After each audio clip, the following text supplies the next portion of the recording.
realmente me emociono a ponto de derramar lágrimas, mas essa foi uma dessas noites. Eu já lidei com tantas dores, tantas dificuldades, ao longo de mais de 20 mil sessões. Muito obrigado, porque eu lidei com tantas dores, tantas perdas, tantas frustrações, não apenas porque passei, mas ao longo de mais de 20 mil sessões de psicoterapia e atendimentos psiquiátricos, eu vi muita gente sofrendo, eu tinha que me proteger para aliviar a dor dos outros, por isso eu tenho dificuldade de derramar lágrimas. Mas quando eu vi vocês encenando com tanta maestria, tanta habilidade, tanta sensibilidade, deste homem tão famoso e tão pouco conhecido na sua essência, eu derramei lágrimas e minha esposa falou: o que está acontecendo com você? Bom, vocês estão de parabéns. Eu fico honrado de ver um time de atores e atrizes deste nível encenando essa peça. E eu quero dizer que a história de Marco Polo é a minha história. Tem muito da minha biografia. Eu fui um dos grandes ateus que pisou nessa terra. Não falei grande no sentido de melhor do que os outros, mas de ser uma pessoa cética, uma pessoa que supervalorizava a ciência, endeusava os métodos. E eu tenho falado para os meus alunos, eu sou professor do programa de mestrado e doutorado da USP, que infelizmente o mestre dos mestres não entrou na grade curricular das universidades do mundo, das escolas de ensino básico, porque de fato as ciências cometeram um erro atroz em não ter estudado as ferramentas que ele utilizou para formar mentes livres com uma emoção saudável. Qualquer filósofo sem grande expressividade está nos currículos acadêmicos do mundo todo, mas simplesmente ele não faz parte dos currículos para a formação de mentes brilhantes. E como vocês abordaram aqui essa construção desse roteiro, inclusive a Cris está aqui, minha grande companheira. Cadê a Cris? Aplaudam a Cris. Parabéns, Cris. Quando vocês falaram que ele deu tudo que tinha para aqueles que pouco tinham, essa é uma das verdades mais importantes do teatro da humanidade. Vejam bem, Pedro era hiperativo, tenso, ansioso e irritadiço. João era bipolar. Num momento ele era generoso, no outro ele era extremamente excludente, tenso, queria eliminar quem não andava com o seu mestre. Tomé era paranoico, acreditava na teoria da conspiração. Veio para crer e era uma pessoa extremamente cética.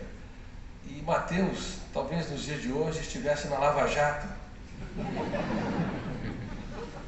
Porque todos os fariseus, os religiosos da época, tinham aversão ao seu comportamento. E o mais dosado, o mais sereno, o mais culto, era Judas Iscariotes, da tribo dos Zelotes.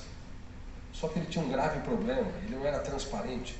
E quem não é transparente, Bianca, leva para o seu túmulo os seus conflitos. E a maioria, Murilo, em nome de todos vocês, cito os nomes de vocês dois, mas a maioria das pessoas tem medo de penetrar em camadas mais profundas da sua própria mente, por isso que você expressou também, as pessoas não apenas pisam na superfície do planeta Terra, mas também na superfície do planeta Mente. E vejam bem, uma em cada duas pessoas tem ou vai desenvolver um transtorno psiquiátrico ao longo da vida. Nós estamos falando em mais de 3,5 bilhões de seres humanos. Olhe para quem está do seu lado. Se não for você, vai ser ele ou ela. Mas eu espero que não seja nenhum dos dois. É por isso que vocês também estão assistindo essa peça que fala sobre o homem mais inteligente da história, que tem uma série de ferramentas. Agora, nem 1% Ivan vai se tratar. Nem 1%, porque o tratamento é caro, porque falta profissionais disponíveis, porque, infelizmente, as pessoas também negam as suas doenças. Quando eu comecei a estudar a mente de Jesus, antes eu estudei, obviamente, a mente de pessoas brilhantes como Freud, como Piaget, como Einstein. Como é que eles saíram fora da curva e libertaram o seu imaginário? E Einstein, por exemplo, naquela firma de patentes em Berna, sem nenhum grande apelo intelectual, carimbando documentos, ele libertou o pensamento mais complexo, que não é o dialético, esse que copia os símbolos da língua, mas o pensamento antidialético, que é o pensamento imaginário. Porque se você não libertar esse pensamento, você sempre vai reagir pelo fenômeno bateu, levou, ação e reação. Mas se você libertar o pensamento antidialético, você vai entender que por detrás de uma pessoa que fere é uma pessoa ferida.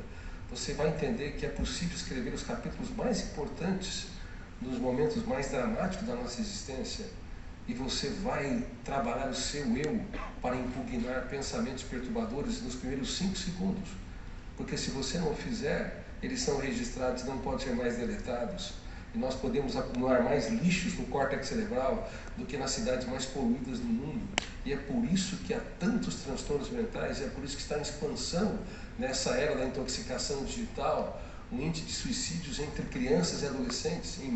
Aumentamos em mais de 100% nos Estados Unidos, nos últimos anos, antes da pandemia, imagine depois da pandemia. E nenhuma pessoa que pense em morrer, de fato, quer exterminar a existência, quer exterminar a dor, a angústia, o autoabandono, a dificuldade de conectar consigo. Na era das redes sociais se conectam com centenas ou milhares, mas não se conectam consigo. As pessoas não conseguem sequer dar risadas da sua estupidez branda, não conseguem ver um charme nos defeitos dos outros. Nós vivemos na era do radicalismo político, de direita e de esquerda, na era do radicalismo religioso, sem entender que houve um exemplo de alguém que de fato geriu a sua emoção e formou mentes livres numa época em que o radicalismo era perverso também, onde Tibério César, com mão de ferro, dominava o mundo e cobrava altos impostos, espoliando o direito das pessoas terem dignidade, locomoção e sobrevivência. Bom, estudei a mente desses grandes pensadores e estudei a mente de Jesus. E eu fiquei fascinado, prostrado, ao perceber que nós cometemos um erro sério. As religiões todas falharam em não estudar as ferramentas que ele utilizou, e a ciência também se omitiu de maneira vexatória. E vocês aqui nesta peça, meu Deus, vocês conseguiram expressar isso, e O Homem Mais Inteligente é de fato um livro muito difícil, né, Cris, para ser roteirizado, porque é um debate, e esse vai e vem, falando de maneira, mostrando o método científico do questionamento, do autoquestionamento, de observar nas entrelinhas e ao mesmo tempo retornando, fazendo um flashback do passado, mostrou que, de fato, quando há criatividade, sensibilidade, inteligência e motivação para contribuir com a humanidade, nós podemos ir muito mais longe do que nós pensamos ou imaginamos. Só para vocês terem uma ideia, quando Jesus, o homem mais inteligente da história, estava morrendo na cruz, ele deu a senha para sua mãe. E essa senha não tinha sido percebida. Isso foi um questionamento muito sério, teológico. Por que lá, quando a mãe dele perguntou, o vinho acabou, ele falou, mulher, não chegou a minha hora? Parece que ele foi indelicado, mas os dois tinham grandes intimidades. E se você quer produzir conhecimento, se você quer produzir ciência, se você quer criar, você tem que ler nas entrelinhas, você tem que ler o que as palavras não disseram, você tem que ver o que as imagens não revelaram. Mulher, não chegou a minha hora. Mas ele estava querendo dizer, mãe, eu já te falei, você vai me perder. Eu não sou mais apenas teu filho, eu sou o filho da humanidade. Você não pode provocar em mim uma reação que eu não queira. Eu não posso fazer um ato sobrenatural para agradar pessoas. Tudo tem que ter um propósito, uma motivação muito maior. Mas ainda assim, naquele momento em que a mãe o pressionou, ele cedeu e ele acabou fazendo naquele ato a mudança da água para o vinho. E lá na cruz, quando ele estava sob o madeiro, tremulando, faltando oxigênio, o coração claudicando, asfixiado, ele olhou para sua mãe e ele falou: mulher, mais uma vez, mulher, eis aí teu filho. Ela queria se desgarrar dos soldados e abraçar os pés dele. Ela clamava, ela chorava, ela se derramava, como você também, Bianca, falou da perda desse bebê nesta peça. Mas ela não podia fazer porque havia uma barreira de soldados. Aí então seu filho esqueceu mais uma vez da sua dor, esqueceu mais uma vez da sua angústia e se doou. Mulher, mãe, lembra-se, você é a mulher das mulheres. Agora você está me perdendo, mas você será a mais elogiada das mulheres. Eu preciso partir. Chegou a minha vez.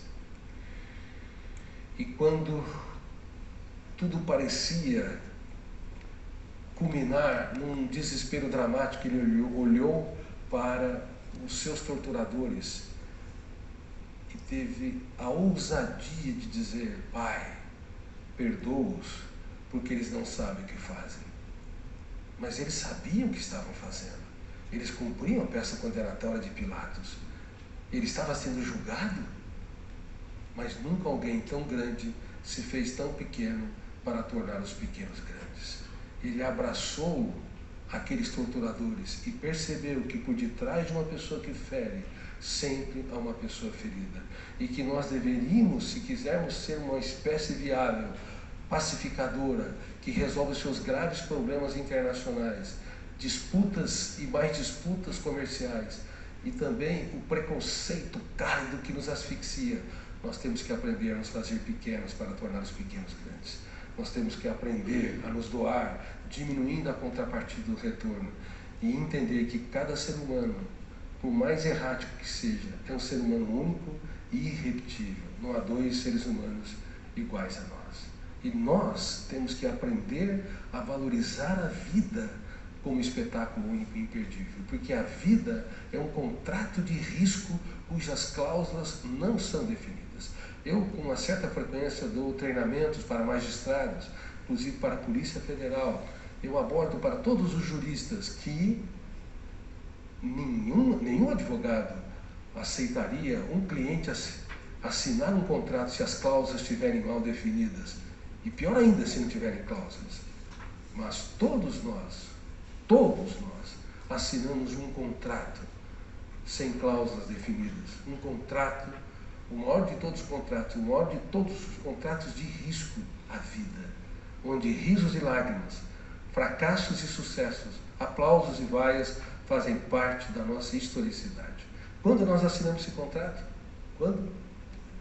Sim. Assinamos esse contrato quando fomos os maiores alpinistas da história. Sabia?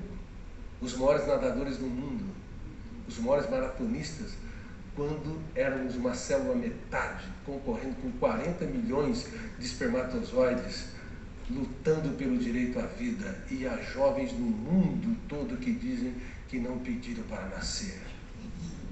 Quando nós, cada um de nós, lutamos desesperadamente pelo direito à vida. Por isso, vale a pena viver, mesmo quando o mundo desaba sobre nós. Muito obrigado por você existir. Muito obrigado por esperar essa coisa. Obrigado, querido. Obrigado. Muito obrigado. Muito obrigado. Lutem pelos seus sonhos. Estudem o homem mais inteligente da história. Não sobre apenas o ângulo religioso, mas sobre os ângulos das ferramentas de gestão da emoção. E nunca se esqueçam, encerro, nunca se esqueçam que nós precisamos abraçar os diferentes. O mestre dos mestres fez das prostitutas rainhas e dos leprosos seus amigos. Por favor, respeitem quem tem religiões diferentes, preconceitos ou conceitos diferentes, culturas diferentes. Porque, de fato, uma pessoa só é digna de ser chamada ser humano, quando ela abraça aquelas pessoas que não se afinam com as suas ideias, porque ela exala o mais notável dos fenômenos emocionais, o amor. Só o amor pode nos levar a ser uma espécie viável. Muito obrigado.